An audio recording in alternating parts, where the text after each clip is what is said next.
just because you do, let's say you bring in a big client or you have a strong like month, quarter, or revenue year, does not mean that that's a healthy, strong business. Okay. That just means you brought in a great client, or let's say you did a ton in sales or something like that. But that if you can replicate it consistently, if you see that predictability week to week, month to month, quarter to quarter, okay, now that's something that's real. But I used to think, hey, we had a good year and I knew what I was doing, which was, it couldn't be further from the truth. Here's the thing.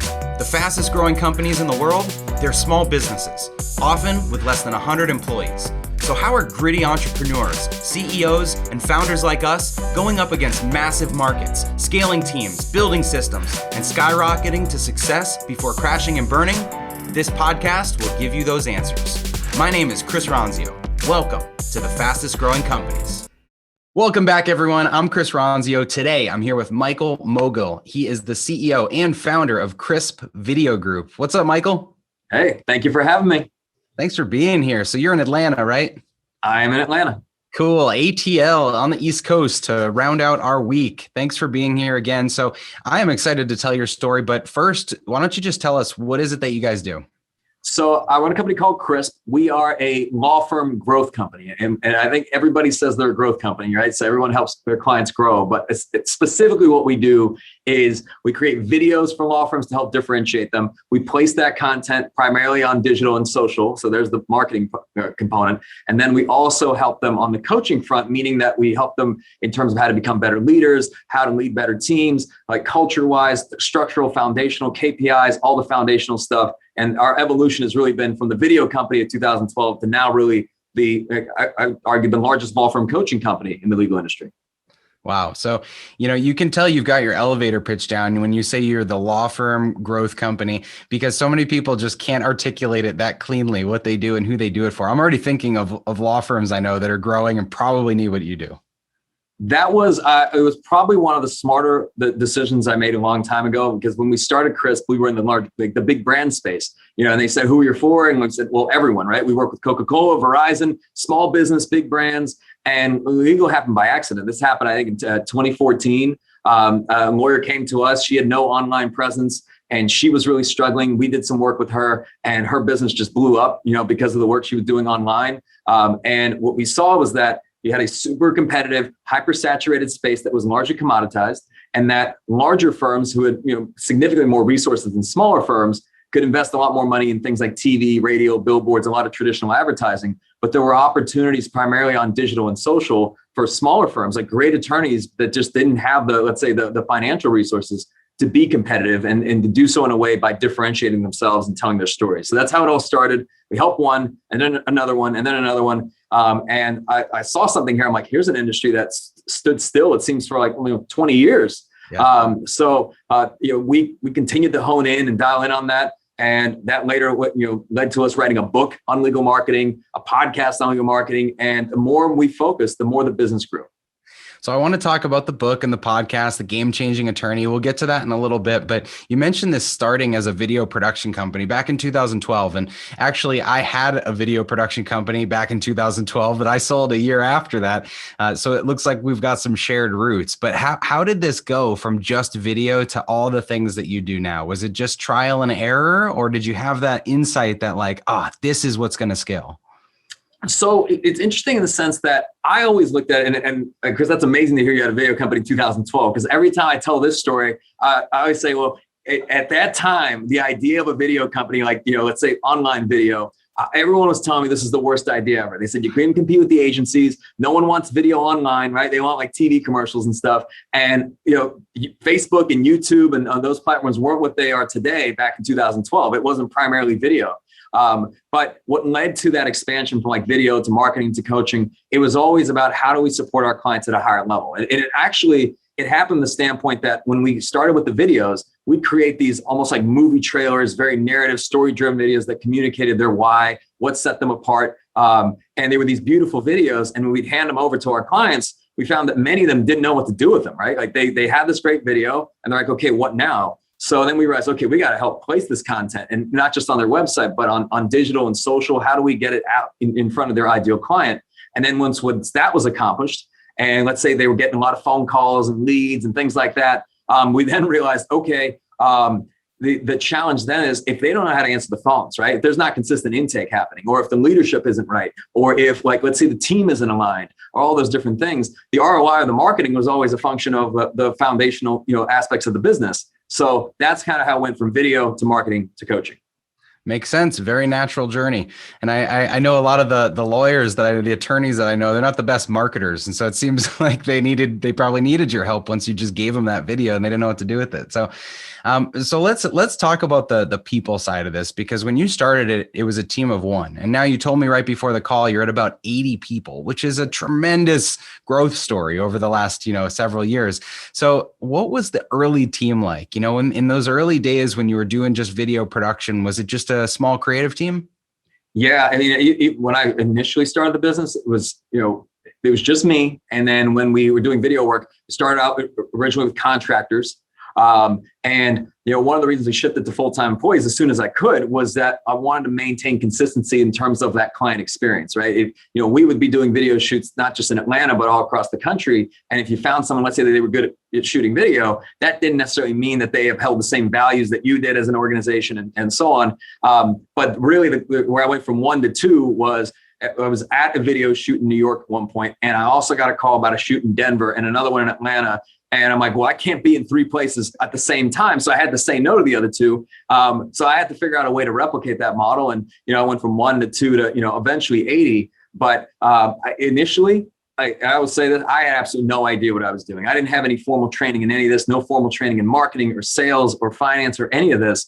And I didn't have a formal hiring process. There wasn't any training and development. There was no onboarding. There was no proper vetting. So a lot of people, especially in the early years of Crisp, I would say that when they were unsuccessful, that was 100% on me, because I wasn't, there's no way they were being vetted. I was going by gut instinct, which when I look back at the data of me going by my gut of whether I thought someone would work out or not, I was 50% right and 50% wrong. So I might as well flip the coin, right? I mean, literally, that's how good my gut was for that.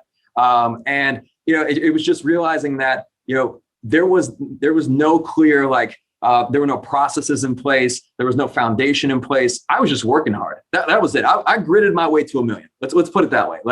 Just through sheer grit, working hard, all that. Yes, I think we were putting out great work and a great product, but it wasn't scalable.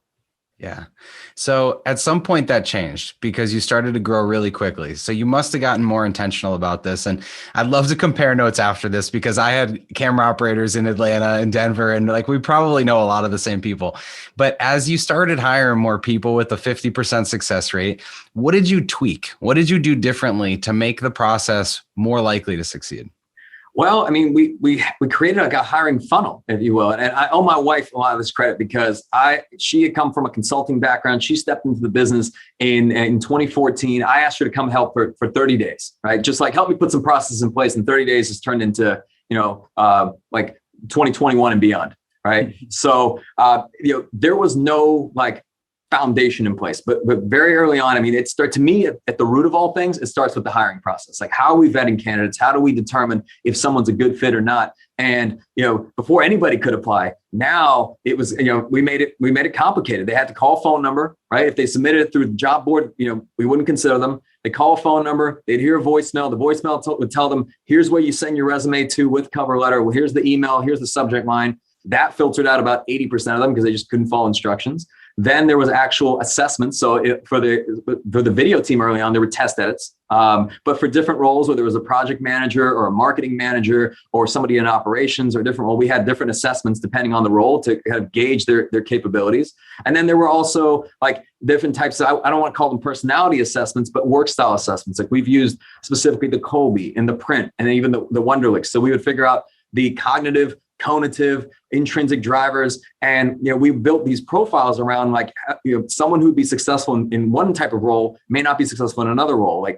Basically someone in sales, for example, has a very different skill set than someone in a creative role versus project management. So that type of vetting up front, we went from probably hiring 1 out of every, 4 or 5 people interviewed to 1 out of it got to a point about 800 to 1,000. So we built this hiring funnel where now we were saying we're going to hire the best of the best. So that was key. But we also then had a onboarding and a whole training program, everything before someone could we'd ever let them work with a client, learning about our core values, the culture of the organization, how to be successful in their role. And then, you couple this with like metrics and key performance indicators, things that I want to highlight this. If people listening to this are like, yeah, I've heard all this stuff before. Or if you're like me, you hear all this stuff and you're overwhelmed. You're like, I don't even know like where to get started. And I remember going to this conference, like this seminar. I think it was like a scaling up seminar or something. I went to it in Pittsburgh, and I remember walking in, and I was feeling pretty good about myself at the time. Like we had done over $1 million in revenue. We were a 7-figure business. And I remember walking in, and they're talking about systems and processes, and they're talking about like human capital and cash flow management and all these different things. And I mean, I'm looking around the room and I'm like, I don't know anything. Like I felt like the student, like the beginner. As good as I felt when I walked in, I was like, okay, I feel like 50 things that we need to get right, that we're not a real business right now, right? Like I felt like, is this a hustle that we're running? And I will say that like slowly but surely, like 1 year at a time, we put those things in place, and and we started to see that stability and consistency. But I'll tell you what, just because this is kind of a lesson that I learned, just because you do, let's say you bring in a big client or you have a strong like month, quarter, or revenue year, does not mean that that's a healthy, strong business. Okay. That just means you brought in a great client, or let's say you did a ton in sales or something like that. But that if you can replicate it consistently, if you see that predictability week to week, month to month, quarter to quarter, okay, now that's something that's real. But I used to think, hey, we had a good year and I knew what I was doing, which was, it couldn't be further from the truth. Well, anybody that's listening to this, yes, it's like drinking from a fire hose. But like Michael said, there are so many things that you've got to learn about the business of your business. And even though he started in this creative element, the video production and marketing, a lot of entrepreneurs start in that same way. They start doing something really well. But in order to get to that next level, you can't just keep grinding in the same way that you grind to get to $1 million. You got to you have to be better at business. You've got to leverage other teams, other people as you're growing. So seems like you really dialed that in. Now, I'm curious, as you added people to the team, are there certain like levels or thresholds where, like we hit 15 people and this changed, or we hit 30 people and this was different? Yeah. I mean, I'd say the first one was probably at 20 people. And I think after that, so it was like probably from 20, then to 50, then I think the big next leap was 70. We're a little bit over 80 now. We're on pace, I think, for like 110, 113 by the end of the year. But going back to that first plateau at 20, it went from me working next to everybody. We worked in like a very small office. It was like less than like 800 square feet. And like we all were in the same room. I could turn around. I knew what everybody was doing, everything that was going on. But then at 20 people, there was a lot more complexity. I think that's what happens as team members scale. If you look at the number of communication points you have, it's easier to interface with 5 people, or even have 5 people interface amongst themselves. Like I'm sure someone can run the math equation. Is it like 5 times 4 times 3 times 2 times 1? And that tells you how many communication pathways there are. So imagine once you get to 20.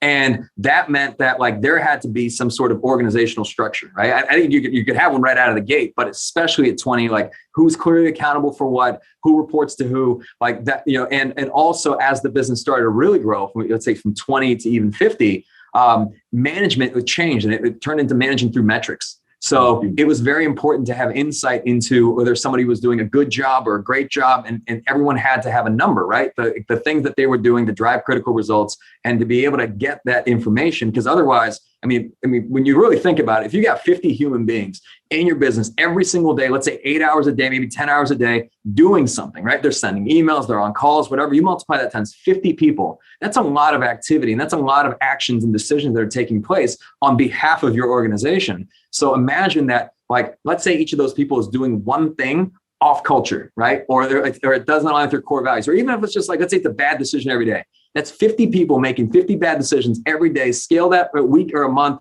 and you want to wonder like why things go downhill. So I'm not trying to like freak anybody out, but businesses die of paper cuts, right?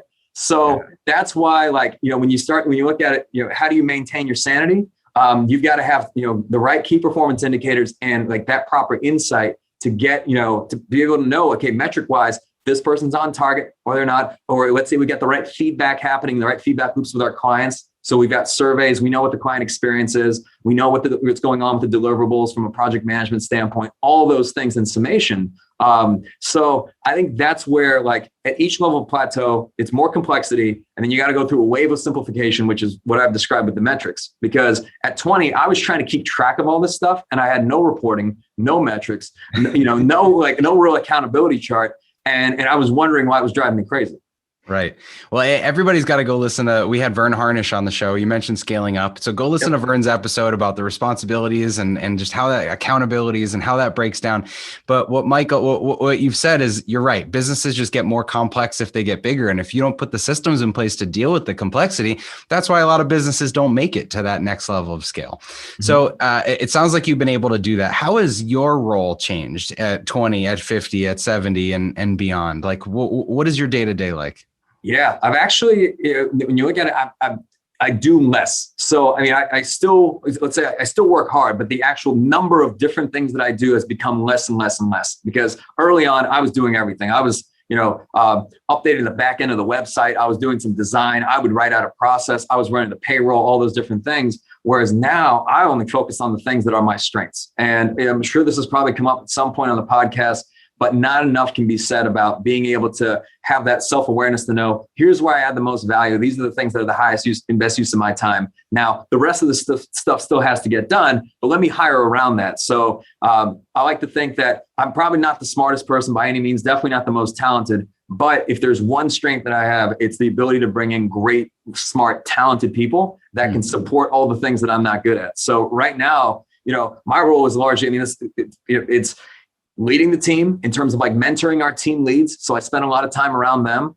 Obviously the podcast, any type of thought leadership work, like the book, vlogs, that type of stuff. Overall strategy as a whole, like where are we going as an organization, to move that type of stuff forward. But I am now out of a lot of the details. I mean, I don't help when I'm in the details. And we've got a lot of really capable people that do a much better job of that than I ever did. But at the same time, like knowing where we're going to go, like we just, we purchased the 60,000 square foot building at the height of COVID in March, and we started construction. That's now set to complete at the end of this month. But things like that and decisions like that require being able to kind of think into the future. And I always say that I live in future company, and the rest of the team lives in present company, but someone's got to live in the future.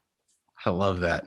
Entrepreneurs should be paid not based on what they do, but based on what they delegate successfully. Like that's the only way to grow the company. In essence, that is kind of how we're paid. That is how the values of our companies increases, right? And you seem to have built a good team around you. Do you have like a right-hand person, or what's that dynamic like? Yeah. So for those familiar with like the visionary integrator dynamic, I've got the integrator, right? Our COO took a journey to find, but I'll tell you, like, this is one of the best things you can do as a visionary, to have this type of person, but definitely a right-hand person that helps to keep me in check. And also it makes ideas real, right? That can all, because you have to think, right? Let's say you have multiple teams. I think we have like almost 7 or 8 departments at this point. If I'm meeting with each one and we're like, let's say we're talking about something that we want to move forward, who follows up with those people, right? Who because then they cascade that message down to their team members, right? But to have one point of contact to funnel things through, which is my COO, that can then, let's say, even follow up with the team leads, that has saved a lot of time. And that, again, it simplifies complexity. I guess we'll keep coming back to that. So it's huge to have somebody like that. I think for leaders trying to do everything on their own, it's this belief that if I just work harder, I think a part of it is actually ego. But it's just, if I just can work harder, I can do it better than anybody else can. Yeah, sure. But at some point you hit a limit on what you yourself can do. And I hit that limit in 2015, congratulations, did $1 million. I was so proud of myself. I ended up in a hospital emergency room of exhaustion because I fell up the stairs. Like Chris, I fell up this, not down. Like I came home, went to tie my shoes and fell straight forward. And I was exhausted, man. I was doing these 100-hour weeks. I was such, so proud of myself, thinking like this hustle mentality. And the reality of it is, when I was sitting in the hospital bed, I was of no help to anybody, right? How could I help them from there? So at that moment I realized, look, there's got to be a better way. Hopefully people don't have to discover this the way that I did, but there had to be a better way. And look, I work probably, at this point, if I'm being honest, I went from the 100-hour weeks to now probably 50-hour weeks. And we are doing, more than 25 times that in revenue. So it's not an effort thing, right? I think a lot of it just comes down to like putting the right systems in place, getting the right people in place, having clarity around that, and also realizing that, look, there's a few key decisions that you can make like on a day-to-day basis as a leader that drive the most impact. And you can do a lot of things, check a lot of things off the to-do list, but there's always a few key things. If you look back on every year, maybe there's 3, maybe 5 decisions that move the needle forward the most. So that's where I try to focus my time on now. So you mentioned the right hand. I got to ask about your other right hand, which you said you're working with your wife. Yes. So what's that dynamic like, or what recommendations can you have for people in the family businesses? So I got very lucky. I will say that part of the journey was definitely luck. I had someone that she was actually my integrator and director of operations all up until the past year. She's still with the company now, but she's moved into our director of coaching strategy role. Now, I think this works if you're kind of aligned from the very beginning. So like from the very first time that we met, I said, this is the human being that I am. And I'm starting this business, and these are the hours, these are the commitments necessary. And if that's not for you, like you can walk out right now, like this is the first date. And I will 100% understand, because this is what this life is going to be like. And for some reason, she was like, okay, I'll go with that journey. She was doing way better than me as a consultant. I mean, I made myself look like maybe I had something together, but back at the office, my net worth was zero, So it sounds like it was that 50-50 coin flip in the same way with your hires. Absolutely. So the thing I'll say is, when it works, like all the things that she's good at, I'm not good at all. I mean, she's the process person. She's the back end operations person. She makes like logistically everything work. And that's where she likes to be. I'm the idea strategy person. And I think that type of complement is the reason why it's been so successful. I find that in business, if there's like 2 people that are trying to be the guy, right, then there creates this conflict. At the same time, like if people are in, like, say, like they're competing for the same role, like she doesn't want to be the visionary, right? And at the same time, I didn't want to be the integrator. So it was a perfect complement. In all the years we've worked together, I never got guilted in terms of working late, staying late, like all those difficult moments. I think business is hard enough, right? Yeah. And if you have somebody in your life that is also giving you a very, let's say a hard time on that journey, especially early on, man, those words can weigh 10,000 pounds. It's like climbing Everest, with an anchor. So the advice that I would give is like to think very, very carefully about like, is there like a role for each person to play? Is it something that they're both committed to? Because when it works, there's probably no one that cares more and you trust more. But at the same time, it never ends, right? Like when we come home, like I never have to explain anything that happened at work because we were at work together, right? I mean, she knows, right? She knows the people challenges. She knows like any sort of client issue, any struggle or challenge that we're going through. So it's not like I have to explain anything, but at the same time, like that becomes like something you're continuously living with. And I do believe at some time it can be important to shut it off. Like we've got a 2-year-old daughter, and it's very important for me to be home for bath time. And when that happens, I come home and put the phone away. Like I put it down, I don't even look at it. And we have this rule, like when we get home, it's an hour. We're not going to talk about work with our daughter. And when this rule first started, I didn't know what to talk about. I mean, I literally didn't. I was like I looked outside. Strangers, yeah. I looked in the front yard. I'm like, we need some landscaping out there. Like I didn't know where to take the conversation, because that was all that we would talk about before. But it got easier over time. I would also just say like this requires a lot of I think clear expectations, alignment, transparency, vulnerability. So I would not recommend it unless each side knows what they're signing up for. But if they do, it can be a beautiful thing. Yeah, it's not for everyone doing business with family, but if you can get the right roles and the right division, like you said, you're not going after competing inside the business, I think it can work well. So as we wrap up here, I want to ask you about your book, The Game Changing Attorney. What was the concept for coming up with this, and how has it worked for you? Well, so I think like many authors, people would say, hey, I think you should write a book. And, I'd hear this for many years, but the idea behind it was, I was giving presentations, I think every week at one point, whether it was a webinar or like, at a conference or something, every week or every other week for years. And, essentially I thought, okay, there's going to be a lot of people that we will, for whatever reason, because of price point where they are in their business and so on, that we won't be accessible to at that point. But let's say if I could put all this information and everything that we've learned about marketing, about helping these firms like differentiate, stand out, to attract the best cases. I mean, I interviewed over 100 firms for the book. If I could just put it into a book is accessible, right? And then, all that type of information would go in there. At the same time, I also was trying to move us out of that vendor perception. I didn't want us to be seen as the video company or the company that like ran our ads, right? I'd heard about this idea of thought leadership. I had no desire to be famous, but at the same time, like with the book, I was very intentional about there's not a crisp logo on it or anything like that. I'm not selling crisp or anything like that. I mean, I give examples and case studies and so on that are crisp clients, but that's because I knew the data behind all that. So the idea behind it was really about putting all of our information into a book that could be DIY. They could do it themselves. But what we found was that our clients didn't want to do it themselves. And by reading this book, we kind of gained trust and credibility and said, okay, I think these guys might know what they're talking about. And, as a result, would reach out. The book has been one of the best things I've ever done. It hands down. I went from one day being Michael to the next being best-selling author. And I thought I was still the human being, but a same human being, but I got this weird respect after. I'll also say one of the best decisions I made with the book, and it was calling it the game-changing attorney.